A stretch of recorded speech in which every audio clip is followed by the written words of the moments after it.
मेरे वासंती लाल, हे मेरे नंदलाल, हे मेरे सतगुरु, हे मेरे जीवन के सुकून, मेरे संसार, तुम्हारे चरणों में जितनी बार नमन करूं उतना कम, तुम्हारे चरणों में जितनी बार शुक्रिया करूं उतना कम। तुम तो हमें हर त्योहार, हर उत्सव पर उपहार ही देते हो। हम भी कुछ दें, तुम भी खुश हो जाओ कि मेरे बच्चे भी, मेरे कलियां भी फूल बन रही है, ऐसी शक्ति हमें भी दो। मन में भाव आ रहा था कि आज पिछले बसंत पंचमी पे हमने गुरुदेव का चैनल YouTube पर लाइव किया था शुरू, तो लगा कि चैनल में तो सिर्फ स्टोरीज हो रही है, क्या हमारे जीवन में भी कुछ हुआ? तो हर उत्सव पर यही अपने जीवन में मुझे लगता है कि अपने जीवन का आकलन करें कि हम कहाँ पहुँचे।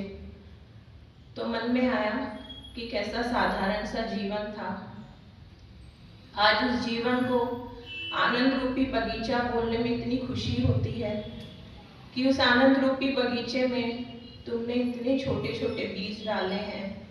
शांति, सहनशीलता, प्रेम, समानता, मदद करना, पता नहीं कितने बीज तुमने डाले। और एक हरा पत्ता सबके साथ में लगा जिसपे लिखा था मैं हूं ना।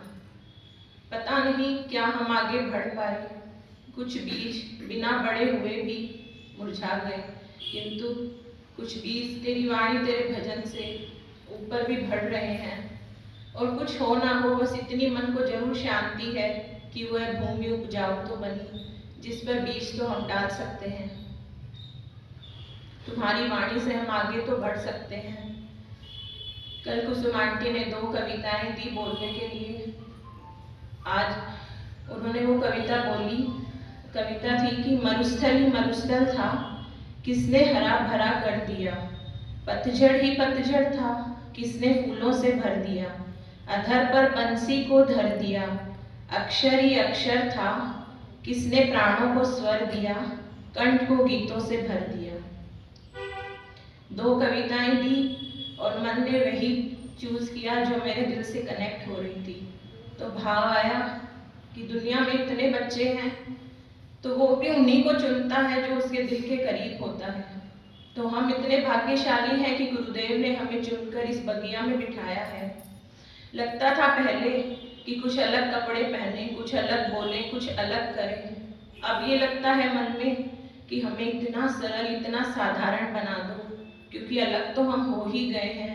तुम्हारा हाथ जो हमारे सर पर है, तुम्हारा हाथ जो हमारे सर पर है, अब लगता है तुम्हारे बिना तो मैं जी ही नहीं सकती, तुम्हें तो मैं भुला ही नहीं सकती।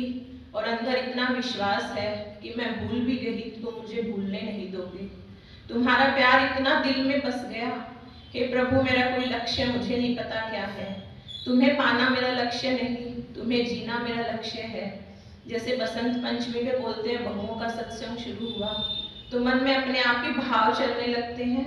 वो जर्नी कितनी सुंदर होती है जब अपने आप मन में भाव आते हैं। तो लगता है गुरुदेव तुमको पाना मेरा लक्ष्य नहीं, तुमको जीना, तुम्हारी वो जर्नी, वो यात्रा जिसमें हम चल रहे हैं वो इतनी सुंदर है, बस उसी को जीने का मन करता है। लगता है वो उस पल का इंतजार हमेशा रहता है और रहेगा ही, कि जब हर पल बिना सोचे समझे तुम्हारी याद आने लगे, बिना सोचे समझे, बिना आंखें बंद करे हम तुम्हें याद कर सके। अभी तो बच्चे हैं, नादान हैं, बार बार भूल जाते हैं, तुम याद दिलाते हो। पर हम वही बने जो तुम हमें चाहो बनाना। मन में एक भाव और आ रहा था कि हम माली को पैसे देते हैं तब वह हमारे बगीचे में, हमारे बालकनी में पौधे उगाता है, लेकिन गुरुदेव तो हमसे कुछ लेते ही नहीं है, फिर भी हमारे जीवन में फूल खिलाते रहते हैं। यह तो एक माँ ही करती है जो बिना कुछ लिए अपने बच्चे को देती ही रहती है। तो गुरुदेव भी हमारे लिए वो बिल्कुल माँ की तरह ही है जो हमें बिना कुछ लिए निरंतर देते ही रहते हैं, हमें आगे ही बढ़ाते रहते हैं हर पल। हे गुरुदेव, आज आपसे यही प्रार्थना है कि हम भी फूलों की तरह खिलें, अंदर से खुशबू से भरें और हम हमारे चारों तरफ वह भावों की खुशबू बिखेर भी पाएं।